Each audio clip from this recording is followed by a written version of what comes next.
So, the next speaker, the last one of the conference, we came down to finally completing this wonderful trip down almost memory lane, basically, because like we didn't remember that being at an in-person conference was so great. We did quite a lot, even if it was a single-track conference. Actually, in some regards, it was probably for the better. So I hope you enjoyed all the talks. You left your comments and joined in. You got your marketing material from the sponsors. You got some merchandise to support the GRUSP. Don't forget about that. It's very important. And the last speaker for today is also known as Coop. He's known as Stefan. I'm not going to pronounce the last name because it's very complicated. But he's a very established professional. He runs a company. And he also works as a DJ for a national radio in the Netherlands. Yes. All right, which is Radio King. So please welcome him to the stage for a trip down a nightmare kitchen.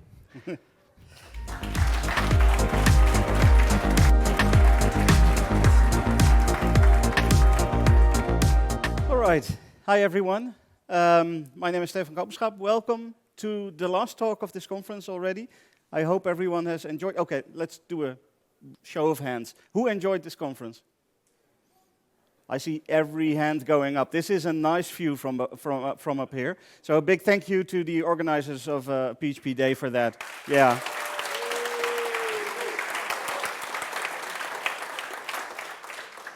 So today, especially since this is at the end of the day, I'm not going to bore you with a lot of very hard technical stuff. I'm going to keep it light, and I'm going to look at some of the kitchen nightmares from the PHP world.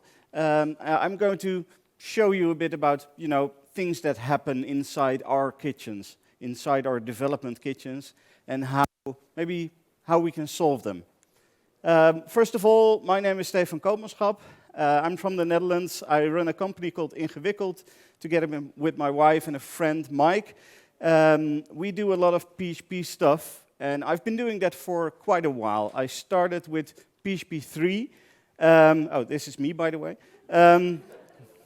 Just so you know. I started with PHP 3. That was somewhere in the late 90s. And then I saw the language evolve from 3 to 4 to 5 to, where we are right now. The kitchen that we're working in is getting more advanced. We started off with just a couple of knives, and then now we're fully equipped kitchen with everything that we need. Well, maybe not everything, but, there's always a next version of PHP. So anyway, I've been working with this company called Ingewikkeld, or actually I was one of the founders of this company, and we do a lot of PHP stuff. And I've over the years I've worked with a lot of different frameworks, Zen framework, Laravel, Symfony, and also with a lot of non-frameworks or custom-built frameworks. I've always said you should always build your own framework and then throw it away and use one of the frameworks that are already available. Because then you learn about building a framework. Anyway, since COVID started, and I've been working from home, I had a lot of spare time, and I was never someone that liked cooking, because I was just not interested in taking a lot of time to make a real good meal. But then all of a sudden, I was at home, and I had nothing to do, and I started learning to cook. And since then, these days, the food is at least decent that I make. It's better than it used to be. Let's leave it at that. But I always like kitchen stuff, and whether that is a food kitchen or a PHP kitchen. And as an external developer, as a consultant, I've looked into a lot of different PHP kitchens. But also, watching TV, I've also looked into a lot of different kitchens. Kitchens where this guy came, just to look at how things were going, and usually they were going really bad. Has anyone seen the show Kitchen Nightmares on TV? Yeah? Okay. I've tried to bleep out all of the F words. Because people that know this show know that that happens every once in a while. If I missed one, I'm sorry. Anyway, this is Ramsay. And Gordon Ramsay, he's a famous chef. He runs his own restaurants, and these days he goes all over the world to help failing kitchens or failing restaurants improve again. And that's basically what this whole show is about helping failing restaurants and try to keep them alive. And the great thing is that in that show, in 1 week, he will analyze what they're doing, find what is going wrong, and try to help them fix that, which is very similar to what I would be doing if I go into a company as a consultant. I have to analyze what is going wrong. I have to help them fix it.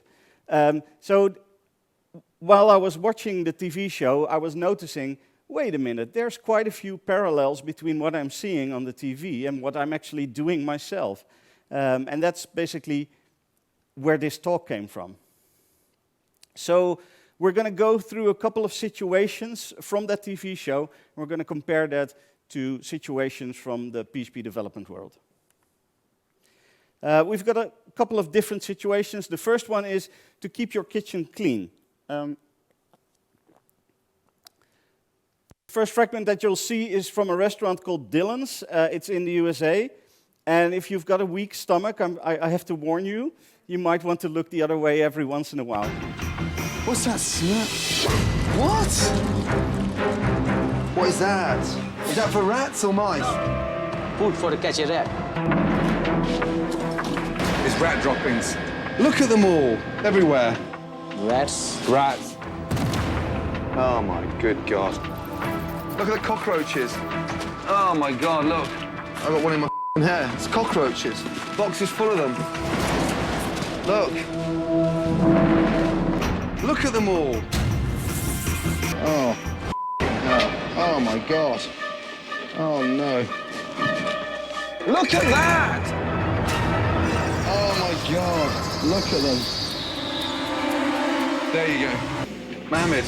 I mean, it's not even a pepper. It's rotten. That was the salad I had, lunchtime. So I opened the bag and bang, out comes the flies. Where's that from? That's been sliced. That's gone out. What is that? Where's it? Hey, madam, where's that tomato gone? Look, it's f***ing rotten, you f***ing idiot. It's rotten. Has a customer just been served a slice of tomato? No. So where is it? Oh my God. Things are looking pretty glum. Yeah. Pretty glum. I think that's the understatement of the year. Anyway, this doesn't look good, right? I wouldn't want to eat in a restaurant that looks like this. The problem is I don't see the kitchen when I go to a restaurant, usually. But we're going to laugh about this, but stuff like this happens in our world as well. It's not food we're working with, but it's code we're working with, but things still happen. So the question is your kitchen clean? And to be honest, a perfectly clean kitchen probably doesn't exist. Not in restaurants, not in our world, nothing is perfect. But if we work in a kitchen and things get dirty, then we can still make sure that it doesn't get too dirty.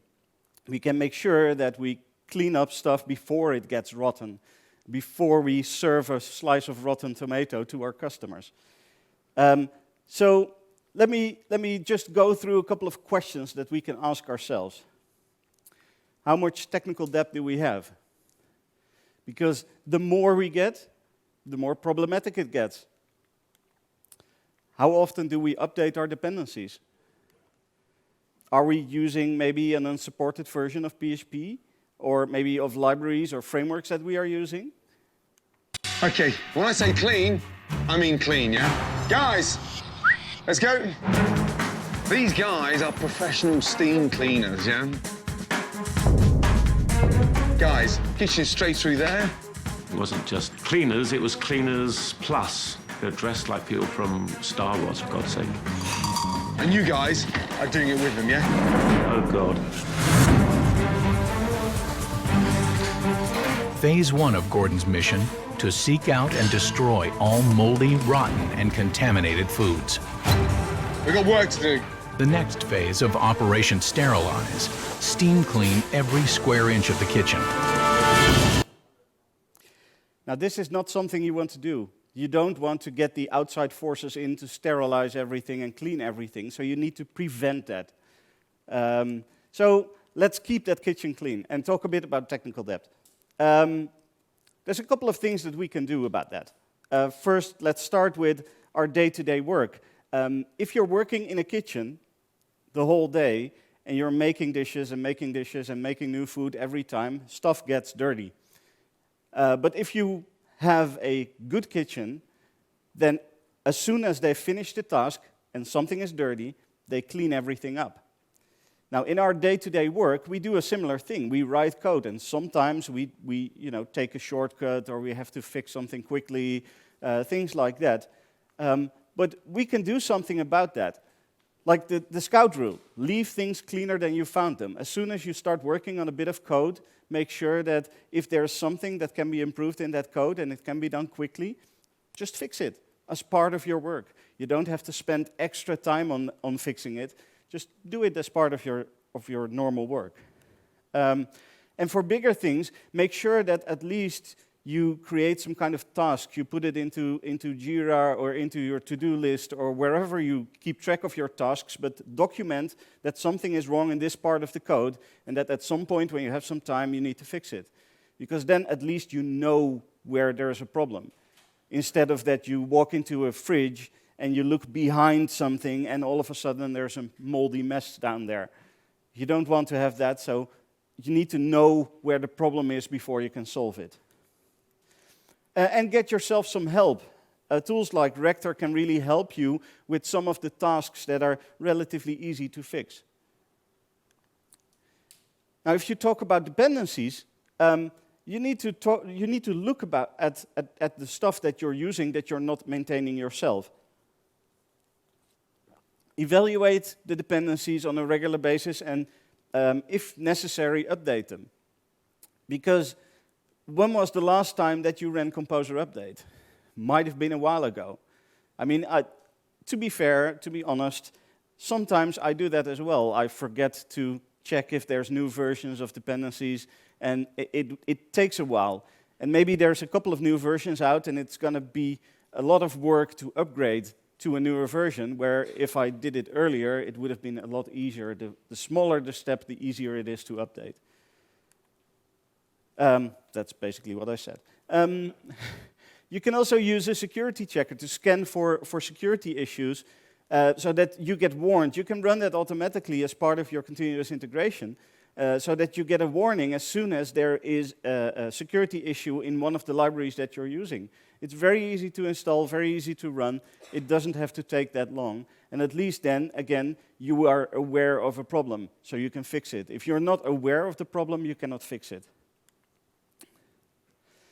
Now, talking about versions, you want to keep track, especially of the big, important parts of your software. You want to keep track of the versions and make sure that you upgrade to supported versions. For instance, PHP. How many of you are running a version of PHP that is not supported anymore? Yeah, I see a couple of hands, and then I know for sure that there's a couple of people that don't raise their hands. Some of my projects do, and I still need to upgrade them, but at least I know that that's a problem. So every once in a while, check, what version am I using right now? Can I upgrade easily? If I can't upgrade easily, then I have to schedule something to make sure that I will upgrade at some point. Because at some point, for instance, PHP won't release updates anymore, even if there's a security issue, or a library won't release updates anymore for that version, even if there's a security issue. And then you have a security issue, and you cannot do anything except upgrade. So make sure you're always on a supported version to prevent surprises. And the best thing about this is that you can plan for these situations, especially for the bigger libraries, especially for PHP. They all have a pretty clear roadmap. So you know when the next version is coming out, you know when specific versions are going out of support, when they are end of life, and when you should upgrade. So you can actually plan this stuff. You don't have to do this on just ad hoc basis. And again, if you're having issues with upgrading to a newer version of a library or a framework, Rector may be able to help you with that. So, and Rector will automate that stuff, so you don't actually have to go through all of the files yourself. We're talking about Rector, for instance. That's one of the tools that you can use. But in a kitchen, the tools that you use are actually quite important. They are essential for making sure that you can deliver the quality that you want. So we're going to have a look at a restaurant. It's called The Old Neighborhood. And I'm vegetarian, almost vegan. But what happens to the meat in this clip, it hurts me. How old is that stove? 33 years old. Wow, I mean, I know the restaurant's called The Old Neighborhood, but the kitchen's an old, dilapidated neighborhood, yeah? What is that? Is that your... Wow. You are kidding me. He sticks it in the prime rib, and he sticks it back in there. What's that spray? Hand coating so it doesn't stick. A canned coating? Yes. Wow. My mother's definitely lost her high standards over the last 15, 20 years. Yeah, high standards. I don't see them anymore, at least.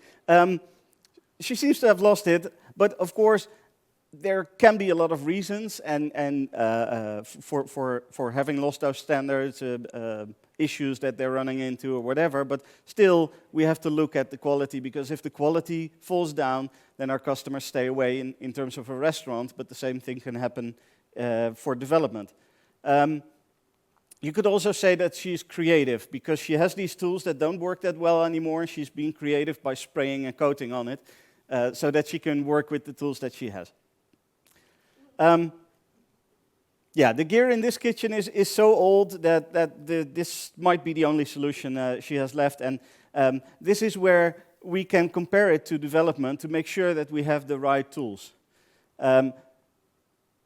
One of the things that I see a lot is people pinning themselves down to a single tool. I'm going to use Symfony for all my projects, even the projects where it doesn't make sense to use Symfony. There's a lot of companies that do that, not just with Symfony, also with whatever tool you want to use. We're using Symfony or Laravel or Drupal or WordPress. All of these tools have their strengths and their weaknesses, and if you start a new project, you need to look at, is this still the right tool? Should I use this tool or maybe another tool? So definitely look around at other tools. Make sure that you know what's out there for when you run into a new project that has a different set of demands. Then research those tools that you think might be better suited than the one you've been using. Don't just say, well, I read the website and now I think this is maybe a better tool, but because you won't find out if it's actually a better tool until you actually start working with it, or at least have researched it a bit more to see if it actually fits. And if you're not sure, then really just try. Take some time to build a small proof of concept and just try it out and see if it actually fits what you need at that point. So first of all, you'll notice how decluttered the kitchen is. I've never, ever overhauled a kitchen to this extent. $65,000 worth of equipment. You haven't had anything new in this kitchen for how long? 33 years.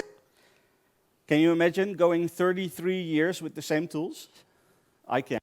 Okay. In IT, 33 years is probably like 5 months, but still, things are going so fast. Think about what you're developing with right now, and think about if that is the right tool, or maybe you need something else. Time for another restaurant. And this is an interesting one. Nobody knows everything. And Everyone has a different background and everyone has different experiences. So whatever you do, you need to always listen to the people around you. You have to have some empathy, as was said yesterday so well, much better than I'm doing right now. In a business situation, the main goal usually is earning money, right? Hopefully.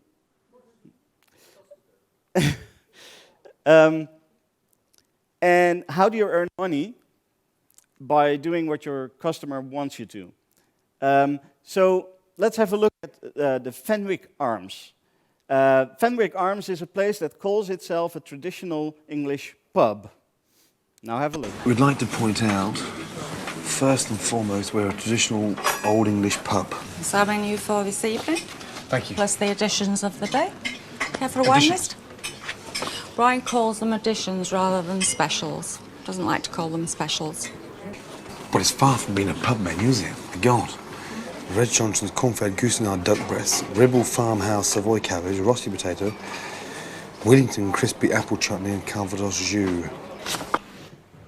This is supposed to be a traditional English pub, but it's full of tacky clutter. And when it comes to table settings, Brian's got serious delusions of grandeur. God. Extraordinary.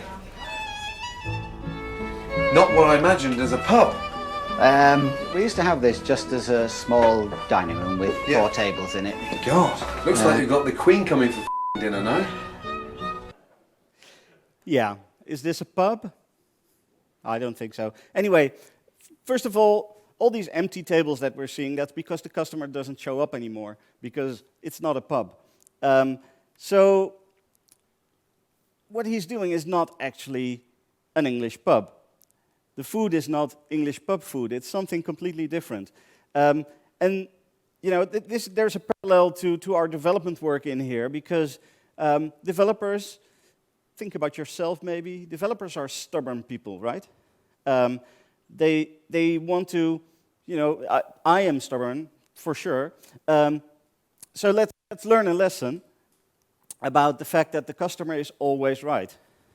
And I realize that this is not what you want to hear, but it is what you need to hear. The customer is always right, but the customer may not be right. And then it is up to convince them that you are right, because eventually the customer will only pay if they think that what you're building is good. If you start building something different from what they want, and they are not convinced that that is the right thing, they're not going to be happy. So convince them, and that means work on your communication skills. I've heard it already this conference, that communication is very important. I'm going to repeat that. As a developer, probably one of the most important things you do is not write code, it's communicating with people, with the customer, with your team, and part of that communication is also to listen to people, to really listen, not just hear what they're saying, but understand what they're saying, and try to ask questions if things are a bit unclear. Now, similarly, your colleague is also always right, just like the customer. Even if they're wrong, they're right. Because in a similar way to the customer, you have to convince your colleague, if you're right, you have to convince your colleague that you are right and they are wrong. Or let's just not say they are wrong, that they have to learn something. Because eventually, again, it is about communication, and it is about making sure that everyone understands each other and is on the same line about things. So don't assume anything, but ask questions. Make sure that everything is clear. Communication, communication, communication. That's what all is about.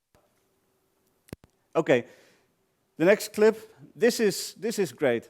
Pay attention, because the owner of Fenwick Arms, he listened to Chef Ramsay, and he proved Chef Ramsay wrong. Why? Because what you taught us was listen to your customer. Oh, here we go. So we did. So your customers are saying, bring back square plates? No, what they wanted was the wow factor on the food again. The good news is that thanks to the Real Gravy campaign, in just 1 month, Sunday lunch take-ins have doubled and the overall turnover is up by 30%. So Chef Ramsay said, get rid of the square plates, and he was even serving shrimp in some kind of clamshell thingy.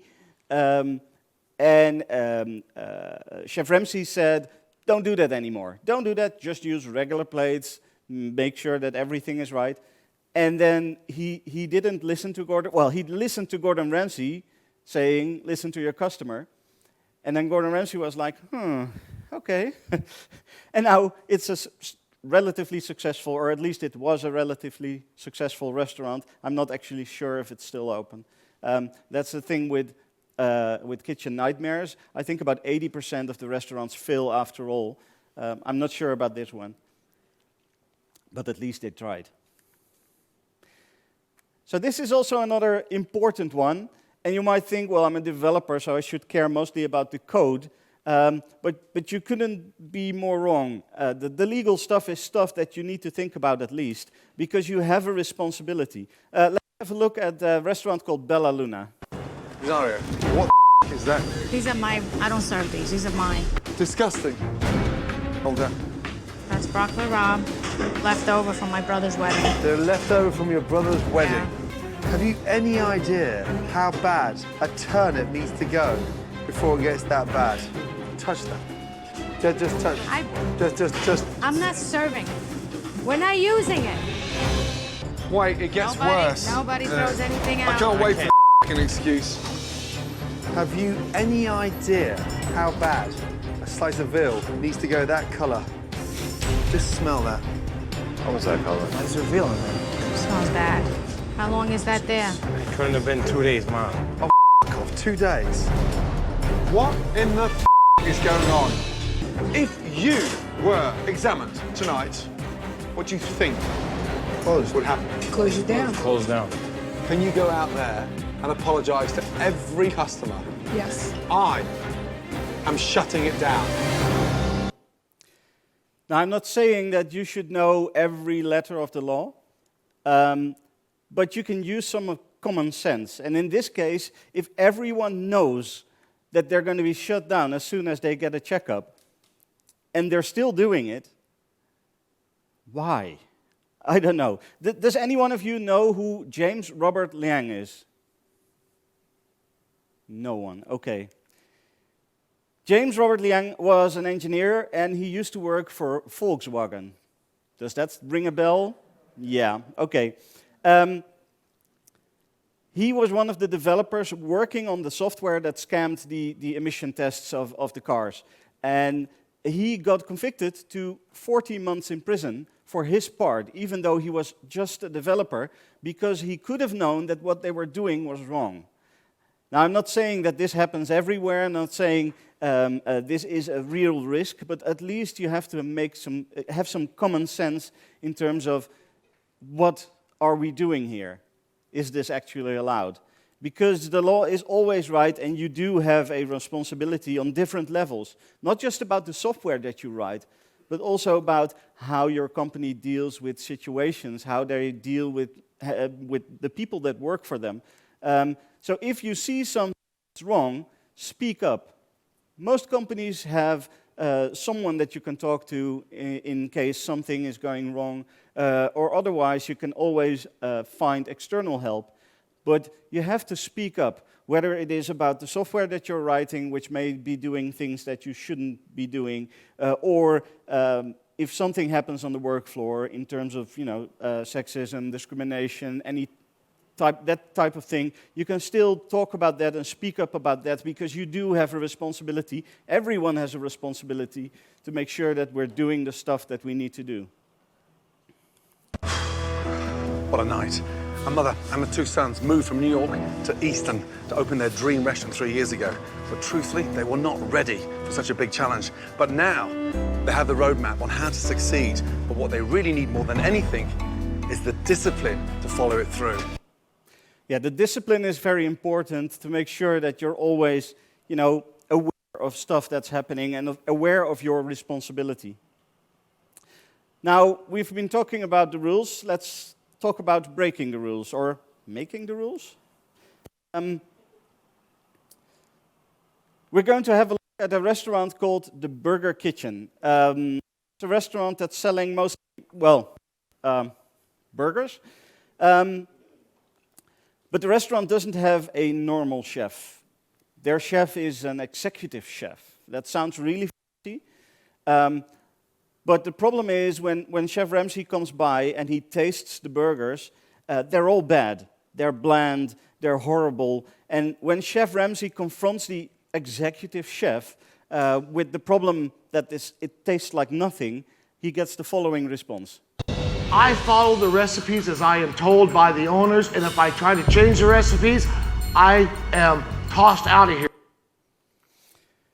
He's just following the recipes, right? He's doing nothing else. This executive chef, which sounds really fancy, is doing really nothing special except doing what he's told. First of all, this episode, if you've seen it, there is so much wrong with this restaurant. It's a really toxic environment.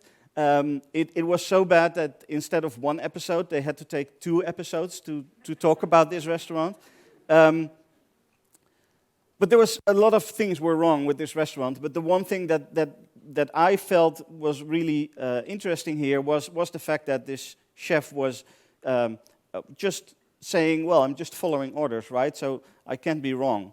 And this is something I see a lot in software development. People that just follow the recipe and are not actually thinking for themselves. So, let's talk about recipes. Let me first state that there's nothing wrong with recipes. Because a recipe is an easy way of learning to cook a new dish. Or, in our case, it's an easy way of learning how to build something or how to solve a certain problem. There's so many books about design patterns and about, how-tos about solving specific problems, and it's great that those are there because that makes you learn about new stuff, and learning is good. But you should always evaluate your recipes, because sometimes the situation is different than the one recipe that you have, and it might be that there is a different solution that is actually better. So make sure that when you run into a problem, when you want to create something, that you use the right recipe, and always be creative. Make sure that when you follow the recipe, is this actually what I want? Or maybe I want something different. I can add some more ingredients and make it taste better. Be a creative. That's the most important lesson, I guess. In this case, Chef Ramsay said to this executive chef, okay, so forget all of the recipes, go buy some ingredients yourself and create something that you think is good. And this is what happens. Presentation, it looks great. Thank you, Chef. Explain, please. I'm using smoked Gruyere with grilled tomato, spring mix, with a mustard aioli and a jumbo pickle homemade. What I had earlier, this looks night and day. Wow, okay. Look at that. Bloody hell, I mean, that's what I call a burger. And how does it taste?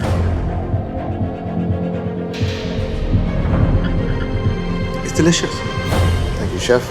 The temperature's perfect, and the roll is crispy. Yes, Chef. The man and the woman that were looking there a bit awkward, those were the owners that created the original recipes, right? So follow the recipes just to learn something and then start thinking for yourself and be creative. Okay, now I want you to meet Sebastian. Sebastian is the owner and chef of Sebastian's, and Sebastian has a concept. Our menu concept is very unusual and unique. I love the variety. Would you like a walkthrough of our main concept of the menu? Concept? We have a concept, please. Over here is our main concept of the restaurant. What we have is 20 different combinations of marinades, toppings, and seasonings. What you do is you choose one and then you add it to either chicken, portobello mushroom, New York strip, or shrimp. Angus ribeye, prime cut, that's cut for Sebastian's. You can have one of these combinations with an entree, with chips and gravy on the side if you'd like, with one of our side salads. You never see his face. He's sitting there explaining the menu, and Chef Gordon looks like his head's gonna explode.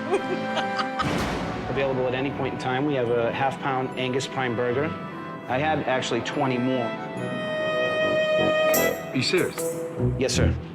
God. I've never heard such a complex menu in my entire life. The look on the face of Chef Ramsay, that's just hilarious. And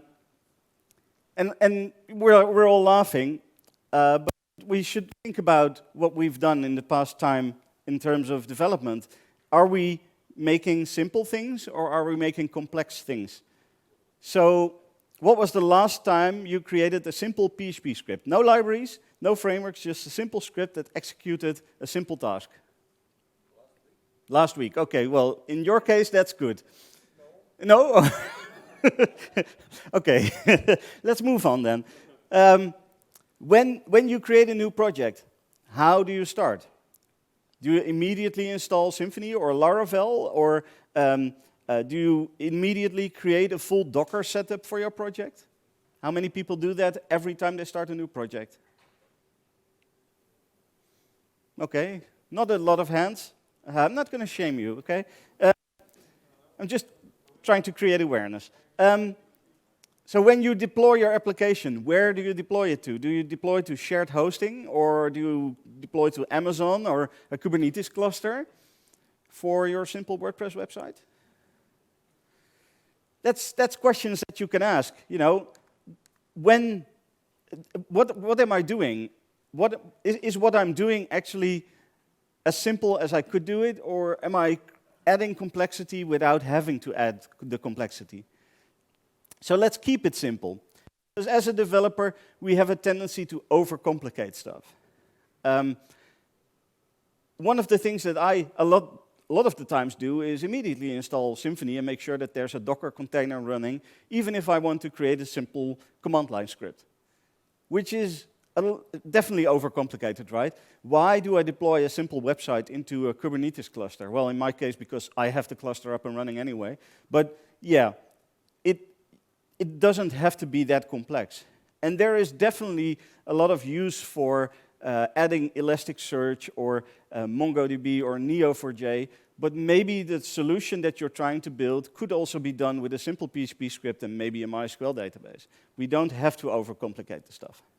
And there's a time and place for experiment and for research, and I definitely encourage that you research new technologies and that you try and find new ways of solving problems. But maybe not now, maybe not in this project that we're doing right now. Let's keep it simple. So start simple and expand on that, because it's a lot easier to add more complexity later than to make things simpler afterwards. Andre, happy? Very. Yes? Yes. Yeah, we started off slow, but hey, we didn't crumble, did we? We got more adjusted to the menu, and things started working a lot more smoothly for us. They simplified the menu, and all of a sudden, people also have less issues with their work because things are more simple, because it's easier to do the job. Okay, one more restaurant, one more lesson. And this is why we're all here, of course. We need to keep our knowledge up to date. So let's head over to Nino's, which is a traditional Italian restaurant in the USA, as far as the USA has traditional Italian restaurants. Perhaps they're a bit stuck in time. Oh my God. Wow, I feel like I'm back in 1958. There might be a reason why he feels like he's back in 1958. Now, this is just a single example of all those restaurants that Chef Ramsay visited, and there's a lot of them that are outdated, that are working with an outdated menu, with an outdated decor, and everything is outdated. And a lot of the times, Chef Ramsay comes in and they just completely overhaul the whole restaurant, they change the menu, everything. And I think that's an important thing to realize, that we shouldn't get stuck. We shouldn't, we are sometimes if we work on one thing for a long time, we get a bit stuck in the same routine all over again and the same technology all over again. So we need to be aware of that and make sure that we don't actually get stuck. We need to keep on learning, and we need to make sure that if things change, that we are at least aware of the change, and that we make sure that we know what's changing, so that we can adapt when we need to. So not immediately, we just discussed that, but we need to be aware of it. And we should make a plan about, what can we do to not get stuck. And then we need to evaluate, when we make that plan, we need to evaluate, where am I now as a developer? What am I doing? What technologies am I using right now? What sort of problems am I fixing right now? And where do I want to be? Maybe in a year, maybe in 5 years, that's up to you to decide. But what do I want to learn? Where do I want to go in the future? What kind of problems do I want to solve? What kind of technologies do I want to work with? And then, how do I get there?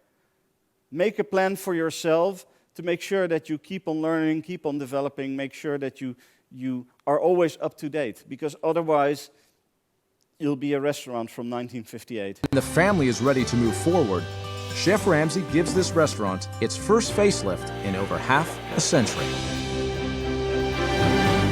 Good morning. Good morning. Chef Ramsay. Are you excited? Yes, Very. a lot. Right. Take off your blindfolds. Oh my God. Oh my God. This is so Wow. incredible. It's unbelievable. Are we in Nino's? I know there's a sign that says Nino's. Welcome to the new Nino's. I love the lights. I love it. 54 years in the making. We got rid of the drab brown colour and we lighted the walls up. Yes? Thank God. Yes. Yeah. Gone are the Chianti bottles cluttering the ceiling and gathering dust. Now, we have brand new light fixtures made from old apple baskets. Now, this is not 1958 anymore. Now we're a modern restaurant, and there was a time, probably in 1958, when that decoration was actually pretty hip and modern, and people liked that. But if you want to attract your customers, make sure that they're happy, then you need to go with the time. So, concluding, I want to go quickly over the things that I discussed today. Keep your kitchen clean. Make sure that there's no rotten stuff somewhere hidden, or at least if there is a problem, be aware of that. Use the right tools for your work. Listen to the customer and to your team. That's also important. Make sure that you can communicate with them and understand them, and that you come to a conclusion that you're all happy with. Know the law, because that can get you into trouble if you don't. Use your good taste and keep things simple. And if we do all of that, we'll at least make sure that our restaurant will be open for quite a while longer. So, yes, thank you very much.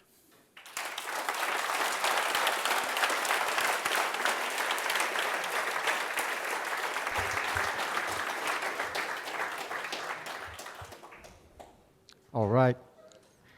Are there any questions for Stefan? Well, I guess this is No for questions? such a nice inspirational talk. Usually doesn't pose any question, but it gives you food for thought more than anything else. Yeah. So thanks again, Stefan. We are approaching closing time.